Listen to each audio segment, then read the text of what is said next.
મિત્રો, તમને ખબર છે પેસિફિક મહાસાગરમાં તાપમાન ખૂબ જ ઝડપથી વધી રહ્યું છે અને જેના કારણે 2026માં આવી શકે છે સૌથી ખતરનાક સુપર અલ્નિનો.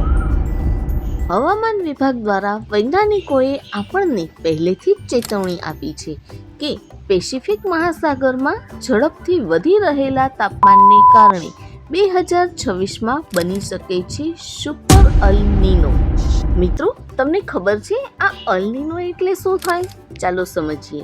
જ્યારે સમુદ્રનું પાણી અચાનક ગરમ થઈ જાય છે ત્યારે દુનિયાભરમાં હવામાન બદલાઈ જાય છે. ક્યાંક ખૂબ જ વરસાદ પડે છે, ક્યાંક ભયાનક ગરમી પડે છે અને ક્યારેક જમીન સાવ સૂકી થઈ જાય છે, જાણે દુકાળ પડ્યો હોય. ટૂંકમાં કમોસમી વરસાદ, માવઠું જેવી પરિસ્થિતિ. પણ આ વખત પરિસ્થિતિ સામાન્ય નથી. 2026માં બની શકે છે સુપર અલ્નિનો.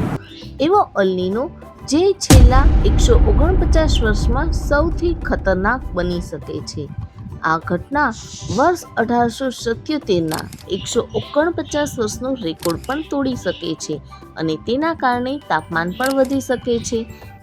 કેટલાક શહેરોમાં 45 સેન્ટીગ્રેડથી પણ વધુ ગરમી પડી શકે છે. તો બીજી તરફ ક્યાંક ભારે વરસાદ આવશે અને પૂરનો પ્રકોપ જોવા મળશે.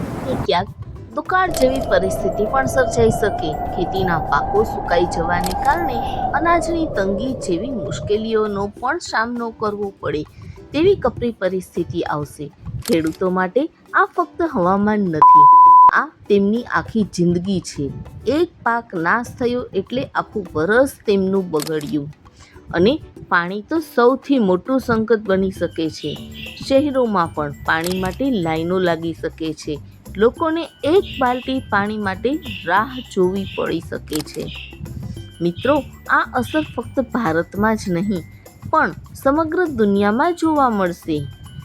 આ કોઈ બ્રેકિંગ ન્યૂઝ નથી મિત્રો, આ છે એક ગંભીર ચેતવણી. સમગ્ર દુનિયા માટે છે ચેતવણી. 19મી સદીની સરખામણીમાં અત્યારે આપણી પાસે છે સચોટ આગાહી, આધુનિક ટેકનોલોજી અને અનાજનો સંગ્રહ. પરંતુ ગ્લોબલ વોર્મિંગના પડકારને કારણે અત્યારથી જ આપણે તકેદારી રાખવી જોશે.